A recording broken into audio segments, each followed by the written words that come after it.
Hey folks, I have read your practicum logs as well as reviewed your portfolios and given you feedback in the rubrics associated with those assignments. Please be sure to take the time to read that feedback and seek any questions for clarification that are necessary. If you are wrapping up your hours in practicum, let's say you've already accomplished and documented all 200 of your hours, please touch base with me so we can talk about how you want to handle log 3. If you've documented all 200 of your hours, we need to figure out how you're going to handle log 3 if you've completed your hours and you can't get additional hours. Whatever the circumstances are, if you're at that 200 hours and you've already documented all of them, you have no additional hours to add, please touch base so we can make sure that you have content to cover log 3 because that is a grade that you're going to need to finish out this course. When I read your logs, I have this sense of pride and of excitement for you. I wondered as I was reading your logs this week whether from your start in 617 in your practicum, when you are now finishing your practicum and you just went through your goal assessment of what you'd met and what you still have a little bit of time to work on, I wonder if you've had that moment of aha in your own progression and your own growth. How many of you are standing in this log 2 getting ready to start log 3 and thinking, wow, look at all the things I've done, look at all the goals and objectives that I've accomplished, look at how confident I feel as a graduating student with a master's degree, look at all the things I know now that I didn't know 4 courses ago. My hope is that you've had that moment of feeling fulfilled, feeling pride, feeling pleased with your own success, that you've had a yay me moment. I'm certainly having them for you. Some of you I've known since 618, so I've really been able to kind of trend your growth and watch you evolve in your role as a nurse educator. And if I haven't had that opportunity, I'm seeing you for the first time in this light of being a success and feeling more confident and doing really cool things in your practicum setting. It's exciting for me and truly is a blessing because at this point you guys have figured out the log and how to navigate it and how to put all the things where they're supposed to be. So I really just get to read your experiences, which is such a blessing for me. It just really fills my well from an educator standpoint. So I appreciate your thoughtfulness in approaching that assignment. Your portfolios, if you have any questions or concerns about that grade, please touch base and follow up. So let's talk a little bit about, I'm looking at my notes to make sure I'm not missing anything. Oh,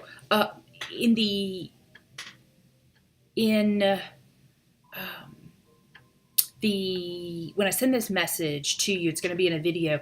I'm going to send another video. One of your classmates, Julie Ensley, I always want to forget the D. Julie Ensley included a video about God creating nurses as an intro to her professional portfolio. And it was one of those videos that I stopped and watched and then paused and then watched again.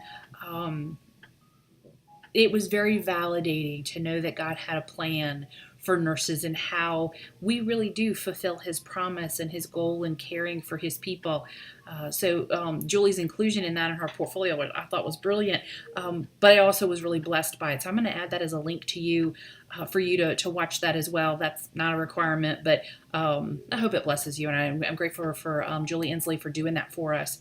When we prepare to do your integrative literature part 3, there's some very practical things that you just need to remember. Remember that this part 3 is the narrative portion of 1 and the completion of part 3.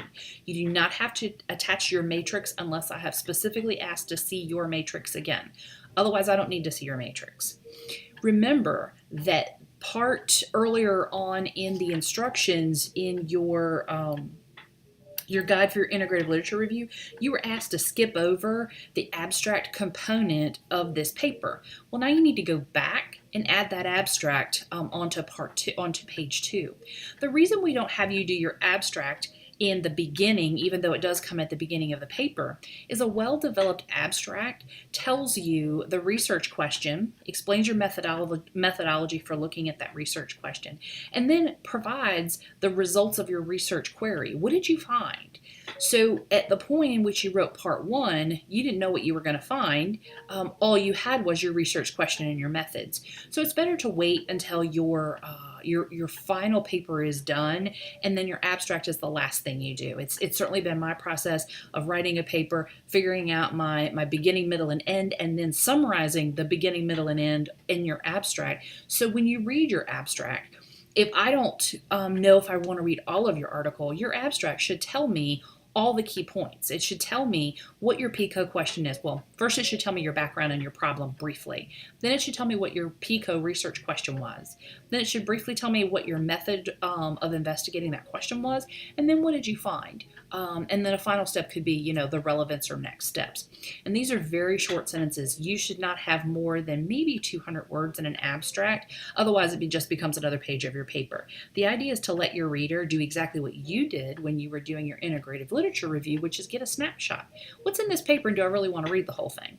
A well-developed abstract really guides your reader. So I want you to be thoughtful about that once you're done writing your paper.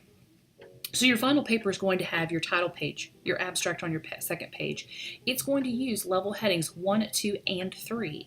There may be a few areas that you're going to use level 4. Use appropriate APA formatting. So as you move through the body of your paper, you're going to start on page 3 and you're going to have a level 1 heading, and then you're going to go from there based on your own organization of your paper. You're going to write the body of your paper, and then you're going to do your references. And your reference list will include anything that you have referenced and cited in your paper, okay? So,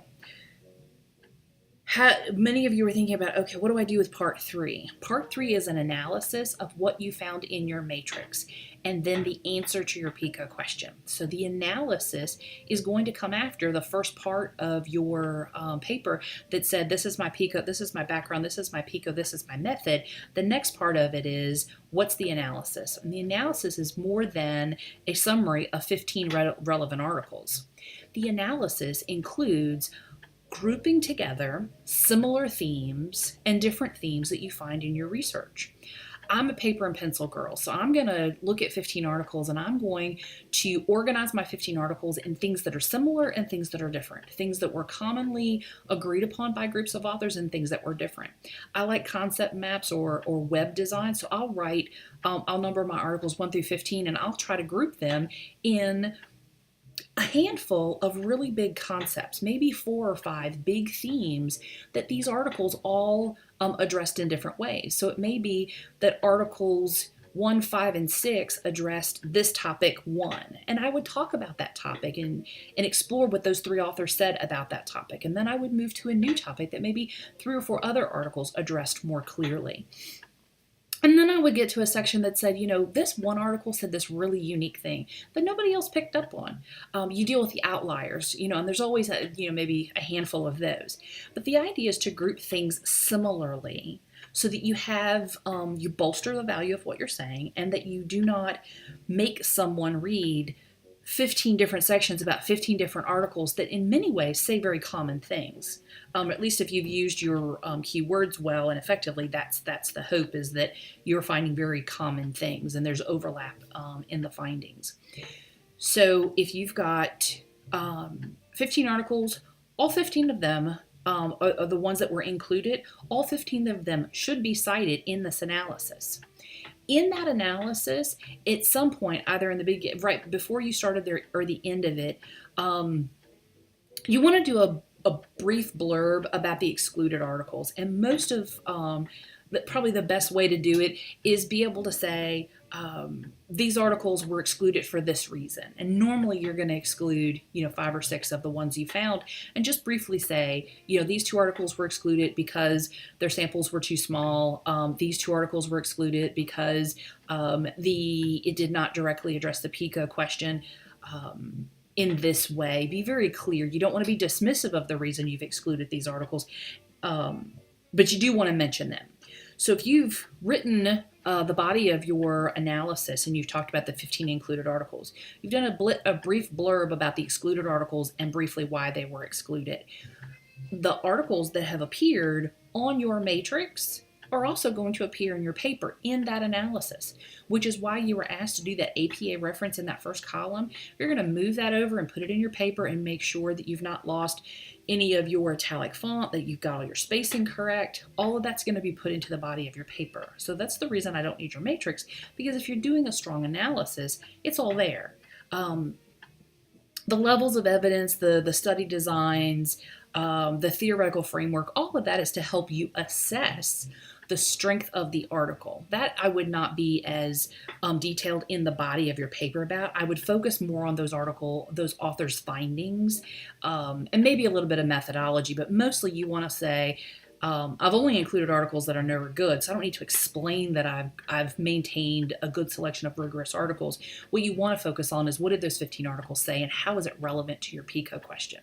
So you've got an analysis of the included articles, a brief synopsis of what was excluded. You're going to talk about bias and limitations and validity in their own section. You want to be able to address your own process and how it supported finding what you found without bias and without compromising internal and external validity. And that's I think that's in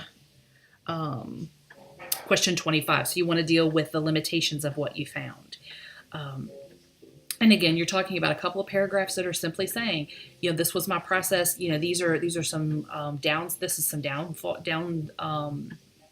some challenges of my process. I had to find a new vocabulary word.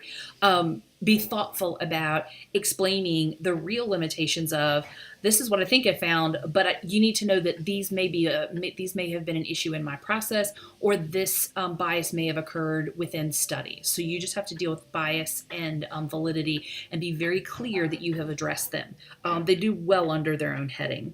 And the last thing is the conclusion. And the conclusion is the reminder to your author or to your reader, this was my PICO question. This is the answer to my PICO question, and this is why any nurse educator should care. In that section, it's also helpful if you say, when I was looking at this article, this was the research gap that I found. This was the thing that wasn't addressed well. Talk about next steps in research.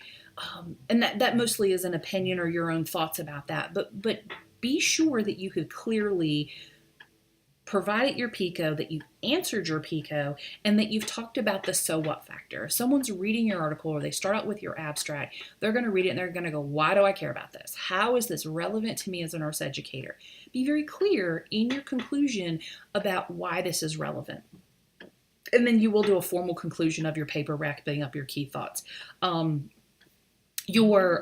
think it's your question 26, which is listed as the conclusion. If you want to label that a conclusion or use that as your conclusion, if you do a good job of summarizing things, I think that works. You don't have to do another conclusion. Just determine your own writing style and what your preferences are.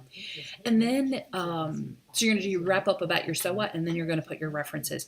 And your references are going to include anything that is cited and referenced in the paper. So anything from part 1 that you referenced and cited, and then anything from from your matrix that you pulled into your paper that was referenced and cited. Be sure, best practice, what I do and what's recommended is print off your reference list. Unless you're a paper and pencil person all the way across, don't do this. Don't print your whole paper off. But just print off your last few sheets of your reference paper and then start at the beginning of your paper. And every time you see an in-text citation, check it off your reference list. You're going to reconcile the two.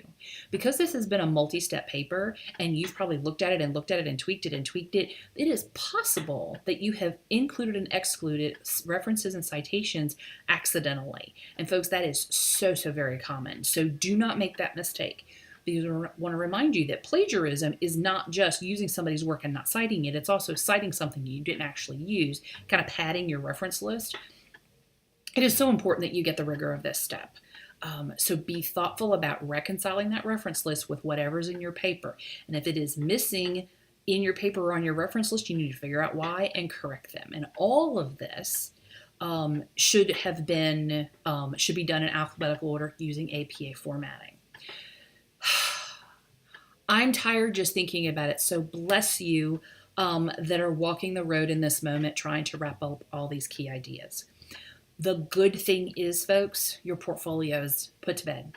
You get this integrative literature part 3 of doing your analysis, getting it well written, proofing it, and submitting it.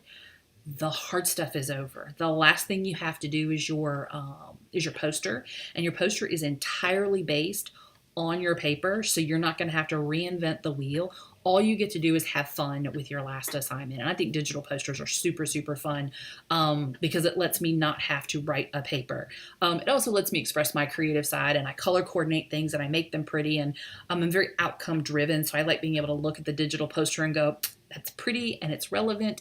And it's very organized. So you only have a few more days of feeling like you are climbing a mountain. I promise this is going to be worth it. When you are done, you are going to feel like you have truly arrived at the peak. Know that I'm praying for you. Know that I'm thinking about you. If you have questions or concerns, use the Ask the Professor link first, unless it is something personal, then send it to me by email. Know that I am as attentive to the Ask the Professor link as I am email, so doing both or doing my email instead of Ask the Professor. If it's a common question, please use the Ask the Professor link. The past few weeks, I've gotten lots of emails, and they have shared common questions that I literally am answering the same question. I think that's it.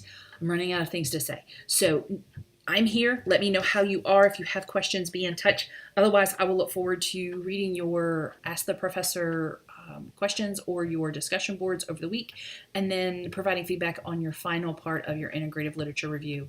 I'm proud of you guys. I'm looking forward to seeing your final work. Take care.